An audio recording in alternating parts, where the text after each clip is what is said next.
Good morning all of you. तो आज हम लोग देखेंगे, आज तारीख है 2 जून। तो पेपर में कौन कौन से मुद्दे हैं जिस पर हम चर्चा करने वाले हैं। सॉरी 2 दिन पेपर नहीं आ पाया क्योंकि तबीयत थोड़ी ठीक नहीं थी। अब मैं अच्छा फील कर रहा हूं। अब आपको अगली अगली बार से यह समस्या नहीं होगी। तो आज हम लोग दैनिक जागरण के कौन कौन से इंपॉर्टेंट आर्टिकल है जिस पर चर्चा करेंगे, जो यूपीएससी के लिए आपके लिए बहुत इंपॉर्टेंट है। तो पहला आर्टिकल है डिजिटल दुनिया के नए सामंतवाद। तो यह आर्टिकल बिग टेक कंपनी और भारत सरकार के बीच उभरे तनाव को लेकर के है। यहां पर आपको यह जानना जरूरी है कि ये कंपनियां किस प्रकार संप्रभु होने का दावा कर रही है और जो भारत के निजता के अधिकार और संप्रभुता के लिए एक चुनौती बनती जा रही है। तो यह आपको पेपर 2 के लिए जरूरी है क्योंकि यहां पर भारत और विदेश नीति वैश्वीकरण का मुद्दा है। यह पेपर 3 के लिए इंपॉर्टेंट है यूपीएससी के, जहां पर आपको डाटा सुरक्षा, आंतरिक सुरक्षा में आपको जो डाटा सुरक्षा मीडिया है उससे संबंधित यहां पर सवाल पूछे जाएंगे। और यह एथिकल भी मुद्दा बनता है कि कोई संस्था ताकतवर होने के साथ साथ अनैतिक हो जाए जो समाज के लिए नवीन समस्या को उत्पन्न कर सकती है। तो ये मुद्दे हैं जो हम लोग जानेंगे और एक बार इसको पूरा कंप्लीट आवरण जान जाएंगे। दूसरा हम लोग पढ़ेंगे, यहां पर केंद्र राज्य तनाव के बीच है, जहां पर बंगाल की सरकार और भारत सरकार के बीच तनाव देखने को मिल रहे हैं। यह सहकारी संघवाद के प्रतिकूल है और यह तनाव तो एक सिविल सेवा अधिकारी मतलब कि आईएएस से संबंधित है, मुख्य सचिव से जुड़ा हुआ तनाव है। तो यह तनाव में हम बिंदु को देखेंगे, किस प्रकार ऑल इंडिया सर्विस काम करती है और कैसे वह अपनी सेवाएं देती है। यह आर्टिकल आपको टीकाकरण संबंधित चुनौतियों में 3-4 समस्या दी गई है, इस पर चर्चा करेंगे। और यह आर्टिकल अनाथ हुए बच्चों से संबंधित है कोरोना काल में, कि इनकी क्योंकि इनका परिवार खत्म हो चुका है तो यह जिम्मेदारी है राज्य की इनको सुरक्षा प्रदान करे। तो क्या क्या समस्याएं उनसे हुई तो उसके बारे में हम चर्चा करेंगे।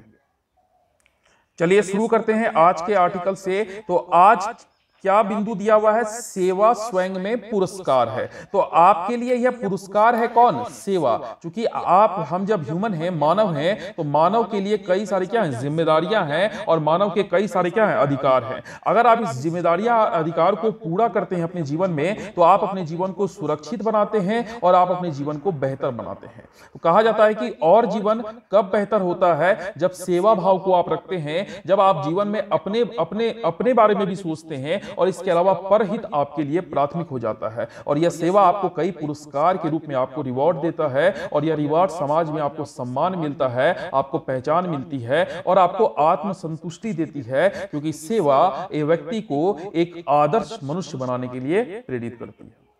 काल में यह दिखा दिया गया कि मानव सेवा बहुत प्राथमिक है और कोरोना वॉरियर्स और योद्धा ने मानव सेवा में कोई कमी नहीं आने दी और इस प्रतिकूल परिस्थिति में भारतीय समाज ने भी सेवा को दिखाया। तो सेवा एक गुण है जो समाज में, राष्ट्र में और व्यक्ति में होना चाहिए।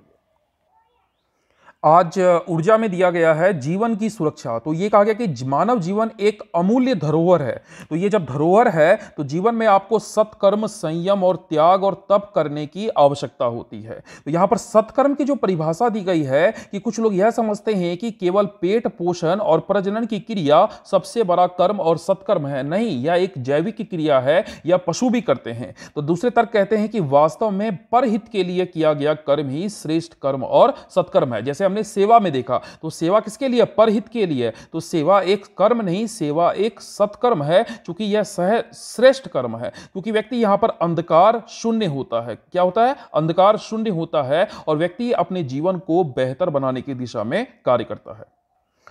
चलिए आज का इंपॉर्टेंट आर्टिकल और मेन प्रमुख आर्टिकल, डिजिटल दुनिया के नए सामंत। तो ये आपकी बात करता है कि कैसे डिजिटल दुनिया में नए सामंत खड़े हो चुके हैं जो भारत की संप्रभुता और लोगों के निजता के अधिकार को क्या कर रहे हैं? चुनौती दे रहे हैं। तो ये आपको पॉलिटी से जुड़ा हुआ आर्टिकल है, यह आपको अंतर्राष्ट्रीय संबंध से जुड़ा हुआ आर्टिकल है और यह आपको आंतरिक सुरक्षा और भारत की संप्रभुता से जुड़ा हुआ आर्टिकल है। और यही सिलेबस में पेपर 2 में यह है और पेपर 3 में आंतरिक सुरक्षा वाला। तो आपको यह जानना है कि यह कैसे आपके लिए मुद्दा बन गया।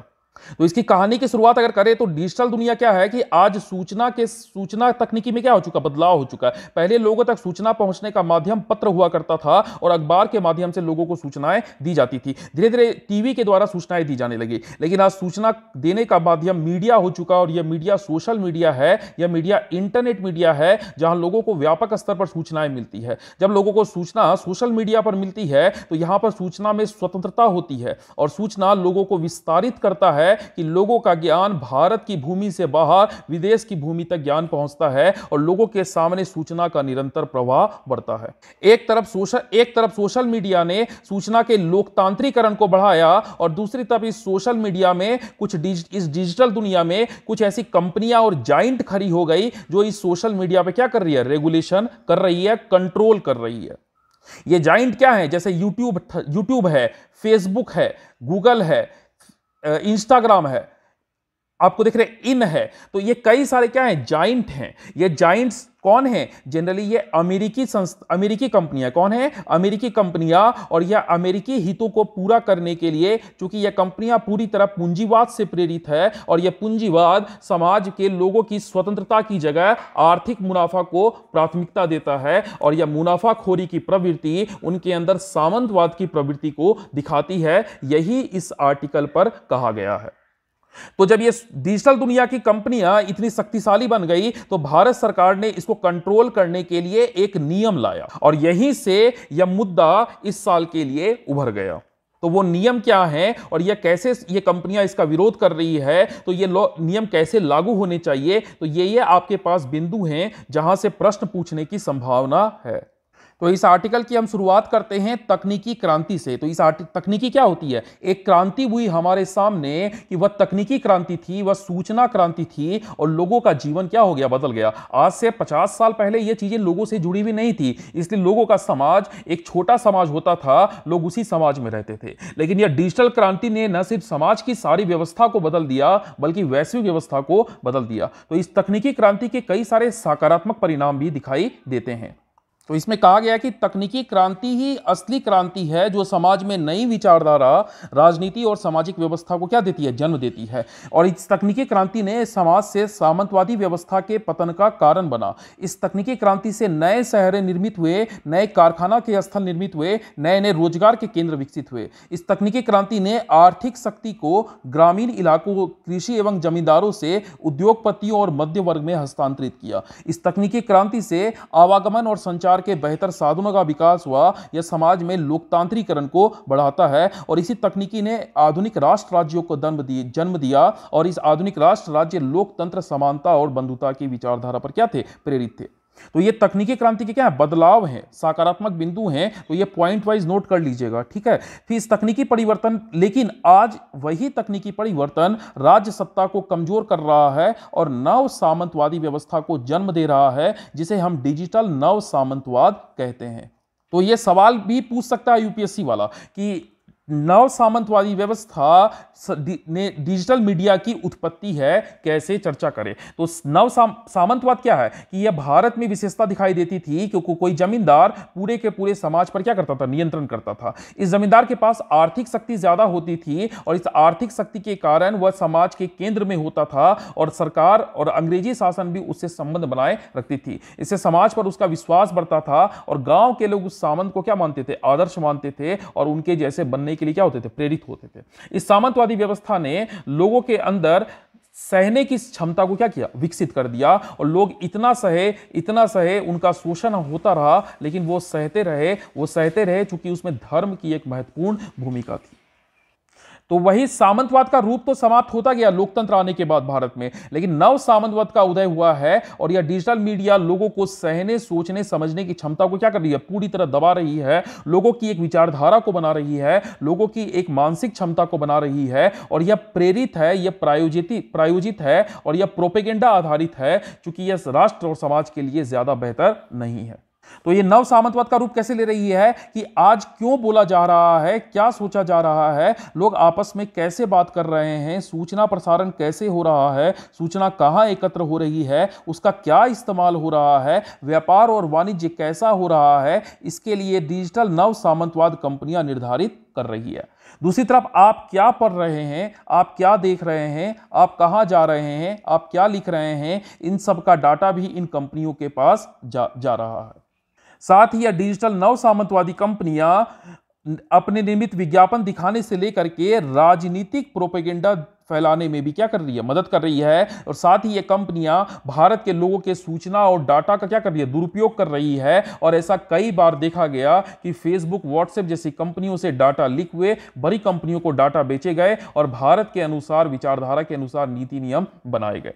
इसी नव सामंतवाद कंपनियां में टूल किट का प्रयोग होता है और एक सकारात्मक उद्देश्य की जगह नकारात्मक उद्देश्य के लिए इसका प्रयोग होता है, जो राष्ट्र की एकता, अखंडता को कमजोर करता है। यही डिजिटल नव सामंतवाद लोगों की विचारधारा को क्या करता है, बनाता है, लोगों के प्रोपेगेंडा को प्रभावित करता है और प्रसारित करता है। और यह एक संप्रभु संस्था की तरह काम करता है कि हम तुम्हारे नियम, कायदे, कानून को नहीं मानेंगे।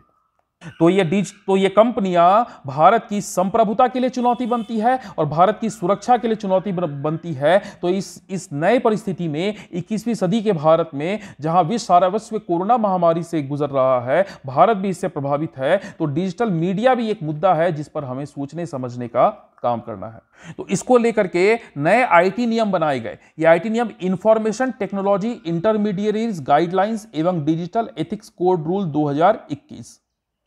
तो ये रूल्स बिग टेक कंपनियों के लाए गए, फेसबुक के लिए, व्हाट्सएप के लिए, ट्विटर के लिए, इंस्टा के लिए, और ये रूल्स उसको मानने के जरूरी थे। तो ये रूल्स में सरकार ने प्रावधान क्या क्या लेकर के आए कि आपको एक शिकायत अधिकारी नियुक्त करना होगा भारत में, और जनता के नियमों के अनुसार कार्य करने के लिए एक अनुपालन अधिकारी को नियुक्त करना होगा और एक नोडल अधिकारी को नियुक्त करना होगा, जिससे भारत सरकार इससे क्या कर सके, सूचना को ले सके। तो आपको त्रिस्तरीय व्यवस्था देनी होगी। इस नियम में प्रावधान लाए गए ओरिजिनेटर्स का, कि सूचना कहां से उत्पन्न हो रही है, यह सूचना उत्पन्न जहां से हो रही है, तो यह सूचना भारत सरकार जब भी मांगे उसको दिया जाना चाहिए। इसके अलावा इस नियम में प्रावधान किए गए हैं कि कानूनी प्रक्रिया से दिए गए आदेश के अनुसार किसी जुर्म, आतंकवाद, अपहरण जैसी स्थिति की वारदात से संबंधित डाटा को सरकार के लिए उपलब्ध कराना।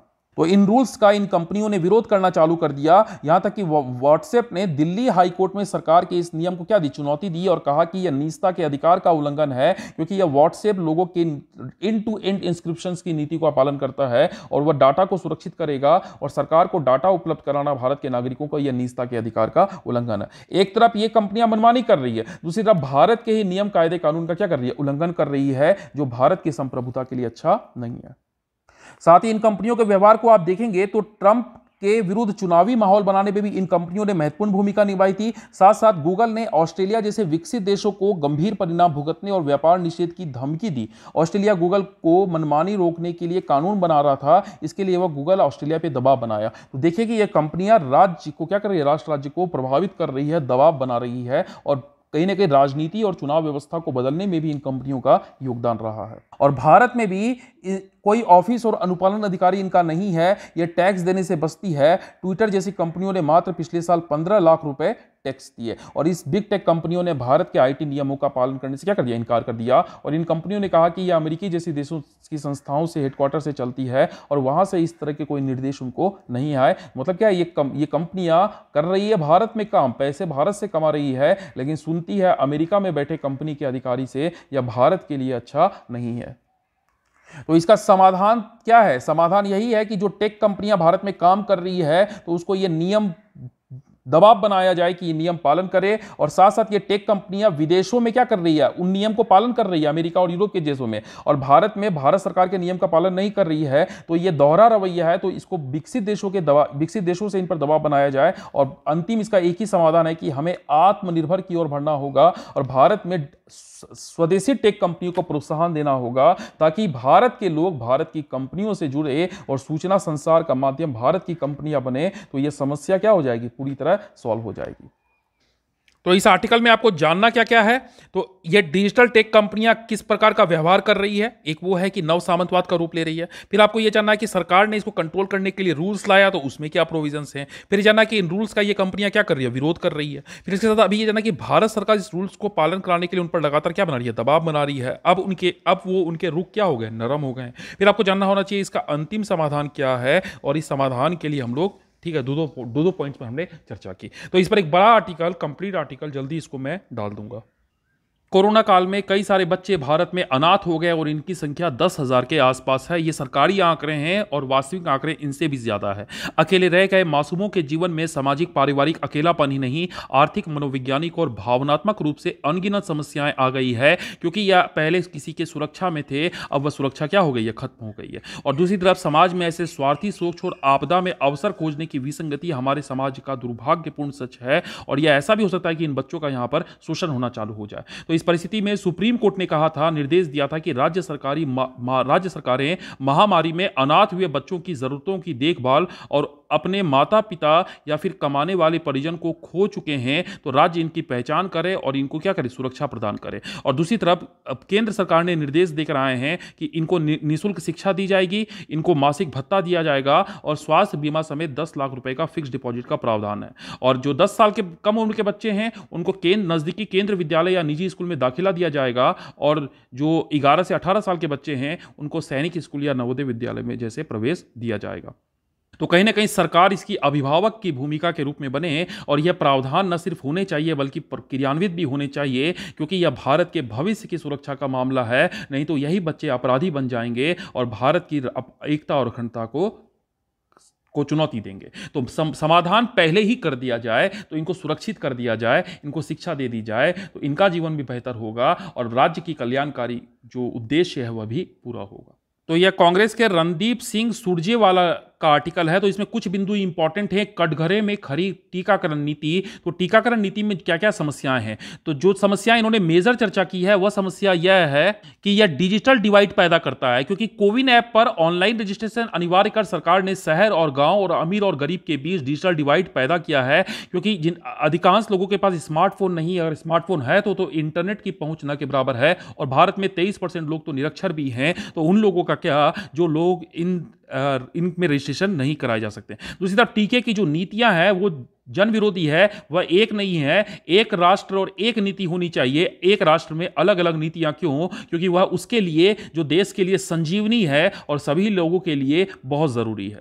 इसमें कहा गया कोविड शील्ड का जो प्राइस है केंद्र सरकार के लिए 150, राज्य के लिए 300 और निजी अस्पताल के लिए 600 रुपए है। और कोवैक्सीन जो है केंद्र के लिए 150, राज्य के लिए 400 और निजी अस्पताल के लिए 1200 है। क्यों विभेदकारी नीति या नीति नहीं होनी चाहिए, एक देश एक नीति होनी चाहिए। और दूसरी तरफ इन्होंने कहा कि भारत में मात्र अभी 4.41 करोड़ लोग ही कोविड के दोनों खुराक लगे हैं, जो आबादी का 3.2% है। ठीक है, भारत की कुल आबादी का अभी 20.8% लोगों का ही टीका हो पाया है, और भारत की जनसंख्या 18 से अधिक लोगों के ऊपर 94.5 करोड़ हैं, और उसके लिए 189 करोड़ टीके की आवश्यकता है। तो ये आप अपने फोल्डर पॉइंट्स में ऐड कर लीजिएगा। ठीक है, आगे चलते हैं।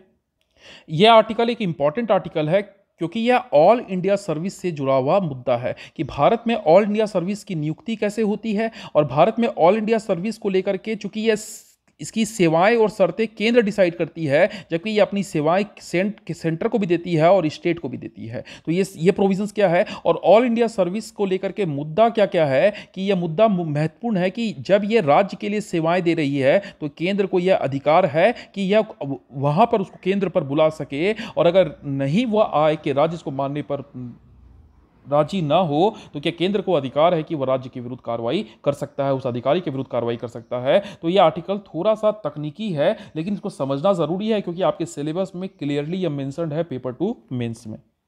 तो कहा गया कि जो ऑल इंडिया सर्विस के अधिकारी की भर्ती, प्रशिक्षण और नियुक्ति केंद्र सरकार के अधीन कार्मिक एवं प्रशिक्षण विभाग द्वारा की जाती है, जिसका प्रभार प्रधानमंत्री के पास होता है। और वहीं दूसरी तरफ केंद्र सरकार द्वारा इनकी सेवा शर्तें निर्धारित की जाती है, लेकिन वह अपनी सेवाएं केंद्र व राज्य दोनों को देती है। और इसके लिए all India service Akhil Bharatiya सेवा अनुशासन एवं अपील नियम 1969 बनाई गई है, जहां पर सारे मुद्दे का समाधान बताया गया है। तो इस नियम में कहा गया कि केंद्र सरकार के पास वह शक्ति है कि वह किसी राज्य के अधिकारियों की संख्या को क्या कर सकता है, कम कर सकता है, यानी ज्यादा से ज्यादा अधिकारियों को केंद्र प्रति नियुक्ति पर ला सकता है। लेकिन जब तक कोई अधिकारी राज्य सरकार के अधीन है, केंद्र उसके खिलाफ कोई कार्रवाई नहीं कर सकता है, और राज्य सरकार केंद्र की इस कार्रवाई को क्या कर सकते हैं, मना भी कर सकते हैं, और उस अधिकारी को केंद्र पर भेजने से मना भी कर सकते हैं। तो इसके लिए केंद्र उस पर कोई कार्रवाई नहीं कर सकता है। दूसरी तरफ अगर अनियमितता की स्थिति हो तो राज्य इन्हें केवल निलंबित कर सकते हैं, और इनकी बर्खास्ती का अधिकार केवल केंद्र को है। और केंद्र प्रतिनियुक्ति के लिए राज्यों से अनुमति लेनी होगी केंद्र को, और राज्य इसको मानने से इनकार भी कर सकते हैं। तो ये आपको अखिल भारतीय सेवा नियमावली में ये प्रोविजंस अस्पष्ट हैं। तो अभी मुद्दा क्या था? अभी मुद्दा ये था कि आपने देखा कि बंगाल की राजनीति में पहले बंगाल वर्सेस आपको केंद्र का मुद्दा पहले से देखने को मिल रहा है। इस चुनाव के बाद फिर से ममता बनर्जी क्या हो गई? जीत करके आई। एक चक्रवात आया, कौन सा? यास। और इसको लेकर के आपदा प्रबंधन की क्या होती मीटिंग हो रही थी, जहां पर खुद प्रधानमंत्री मोदी उपलब्ध थे। उसके साथ साथ और वहां पर बंगाल की मुख्यमंत्री ममता बनर्जी को भी समय पर आना था। इन्होंने इस कार्यक्रम में आने में आधे घंटे की देरी की, और इनके साथ साथ जो इनके मुख्य सचिव थे वो भी ममता बनर्जी के साथ आए, मुख्यमंत्री के साथ आए बंगाल के। और वहां पर ममता बनर्जी ने अपनी बस 2 मिनट की यह मुलाकात थी, इन्होंने अपने लेटर को या पत्र को दिया और वापस वहां से चली गई। तो केंद्र ने नाराजगी मुख्य सचिव पर दिखाई और उनको दिल्ली तलब किया गया, दिल्ली बुलाया गया। तो मुद्दा क्या था कि वहां का मुख्य सचिव जो राज्य के लिए काम कर रहा था, मुख्य सचिव क्या होता है? राज्य का सर्वोच्च प्रशासनिक अधिकारी होता है। जैसे केंद्र में कौन होता है? कैबिनेट होता है, उसी तरह राज्य में मुख्य सचिव होते हैं। तो जब यह बंगाल से मुख्य सचिव जब बंगाल की सेवा में थे, तो केंद्र ने उसको क्या बुला लिया? दिल्ली बुला लिया कि चलो तुम दिल्ली चलो, तुम्हारे साथ बहुत बातचीत हमको करनी है। तो बंगाल ने क्या किया? बंगाल सरकार ने इस मुख्य सचिव ने क्या कर दिया? इस्तीफा दे दिया। और नया मुख्य सचिव बंगाल ने क्या कर दिया? नियुक्त कर दिया। फिर केंद्र सरकार इस मुख्य सचिव के खिलाफ आपदा एक्ट के तहत क्या करने वाली है? आपदा एक्ट कानून का प्रयोग करने वाली है और इनके खिलाफ चार्जशीट दायर करने वाली है। आगे क्या होगा ये मामला अलग है, ये राजनीति प्रेरित हो सकता है, लेकिन आपको यह जानना चाहिए एक प्रशासनिक अधिकारी को करना क्या है। क्या उसको राजनीतिक तटस्थ नहीं होना चाहिए? क्या उसको पारदर्शी नहीं होना चाहिए? और क्या उसको जवाबदेह नहीं होना चाहिए राज्य में जब इतनी बड़ी आपदा आई है? तो यह मुद्दा है कि भारत की नौकरशाही का और यह प्रशासनिक व्यवस्था का कि देश में कैसे प्रशासन की आवश्यकता है, क्योंकि 21वीं शताब्दी के देश में 19वीं शताब्दी की प्रशासनिक व्यवस्था जिसको एक शोषणकारी देश द्वारा लागू की गई थी, वह व्यवस्था नहीं चलने वाली है। वह व्यवस्था में बदलाव आज की जरूरत है। अब भाई देखिए राज्य के मुख्य सचिव के कार्य क्या क्या हैं। तो इसमें लिखा गया कि कैबिनेट सचिव और राज्य सचिव के बारे में ये लिखा, कैबिनेट सचिव सबसे वरिष्ठ आईएएस माना जाता है केंद्र में, जबकि राज्यों में मुख्य सचिव कैबिनेट सचिव को की तुलना में मुख्य सचिव के कार्य की दृष्टि से कहीं ज्यादा शक्तिशाली होते हैं और अलग अलग राज्यों में इनकी अलग अलग उपयोगिता होती है। तो पहली उपयोगिता क्या है कि यह मुख्यमंत्री को परामर्श देना राज्य के संचालन की नीतियों में, राज्य की शासकीय नीतियों के निरूपण में सहयोग देना, मंत्रिमंडल के उप समितियों के कार्य में मदद करना, केंद्र राज्य संबंध में क्षेत्र परिषदों से पत्र व्यवहार करना और केंद्र राज्य के बीच एक समन्वय स्थापित करना। तो मुख्य सचिव का कार्य भारत में बहुत इंपॉर्टेंट है, जहां एक तरफ वो संविधान की सुरक्षा भी करता है और राज्य को विभिन्न मामलों में अपनी राय को रख देता है, जिससे राज्य की शासन संचालन व्यवस्था आसान होती है। लेकिन यह लोक प्रशासक जब राजनीति से प्रेरित होकर कार्य करते हैं और इसी कारण इसे एक वैध सत्ता के रूप में निर्मित व्यवस्था कहा जाता है और राजनीतिक कार्यपालिका के आवरण में इसको ढक लिया गया है। इनका राजनीतिकरण नहीं होना चाहिए जो वर्तमान मुद्दे में दिखाई दे रहा है। तो इसका सॉल्यूशन यही होना चाहिए कि ऑल इंडिया सर्विस जो सेवा है इसके नियम और स्पष्ट किए जाए और इस अधिकारी को पारदर्शी और जवाबदेह बनाने के लिए एक जवाबदेही विधेयक लाया जाना चाहिए और इनके अंदर जो लगातार प्रशिक्षण के द्वारा इनको नैतिक स्तर पर मजबूत करना चाहिए ताकि वह राष्ट्र के हित को सर्वोपरि रखे, किसी राजनीतिक विचारधारा को सर्वोपरि न रखे। यह आर्टिकल एक बहुत ही बेहतरीन आर्टिकल है क्योंकि ये देखिएगा कि इसमें बारे में जो बातें लिखी गई है ये आपको भी सोचने पर मजबूर करेगी। तो हाल ही में केंद्र द्वारा जिलाधीशों की एक बैठक हुई और इसमें यह कहा गया कि कोरोना काल की महत्वपूर्ण घटनाओं एवं अनुभवों को जिला गजट में रिकॉर्ड करने का आह्वान एक भविष्य मुखी योजना यह दिखती है। तो अंग्रेजों के काल में भी यह प्रथा थी कि जिला जो धीश होते थे, जो जिला के कलेक्टर होते थे, वह अपनी बातों को एक डायरी में लिखते थे और वह डायरी शासन प्रशासन में आने वाले अधिकारियों को महत्वपूर्ण भूमिका निभाती थी। तो समय के बाद क्या हुआ कि यह प्रथा खत्म हो गई, लेकिन यह प्रथा को फिर से शुरू करने की बात की जा रही है क्योंकि इस कोरोना काल ने न सिर्फ मानव जीवन के जीवन शैली पर एक विभत्स घटना के रूप में यह अंकित हो गया और इस महामारी का अनुभव और प्रभाव व्यापक और भावभूमि है। लेकिन इस महामारी के समय में चूंकि यह 100 साल में एक बार आती है, तो इस महामारी के समय में किस परिस्थितियों से वह गुजरे, किस चुनौतियों का वह सामना किया और उसके समाधान के लिए क्या संकल्प मजबूत किया, राष्ट्र कैसा व्यवहार किया और हर प्रशासनिक अधिकारी के,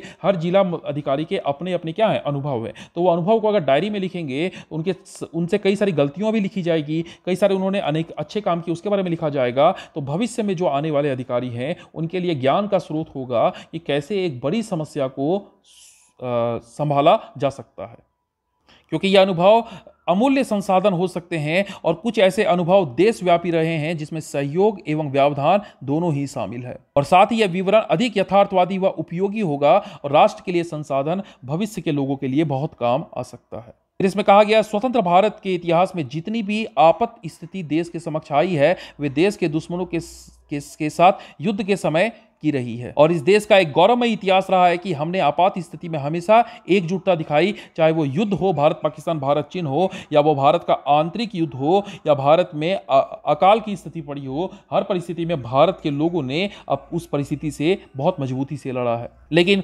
वर्तमान की जो आपातकालीन स्थिति है वो पूर्वगामी आपात स्थितियों से कई मामलों में अधिक गंभीर और चुनौतीपूर्ण रही है, क्योंकि यह हमारा अदृश्य शत्रु से है, और साथ साथ यह विचारधारा की लड़ाई भी है कि हमें प्रकृति चाहिए या आर्थिक विकास चाहिए। इस परिस्थिति में जहां अंतर्राष्ट्रीय मीडिया भारत के दुष्प्रचार भी कर रही है और भारत में भी कहीं ना कहीं राजनीतिक विरोध देखा जा रहा है, इस समय मतभेदों को भुलाकर एकजुट होने की आवश्यकता है ताकि इस आपदा से अधिक प्रभावी ढंग से लड़ा जा सके। और इसके लिए सबसे पहले हमें खुद के अंदर झांकना होगा और अपनी अंतरात्मा की कमजोरियों से हमें साक्षात्कार करना होगा, क्योंकि हमें भविष्य में स्वयं को अपनी कमजोरियों से बाहर निकालने में तब हम सफल होंगे।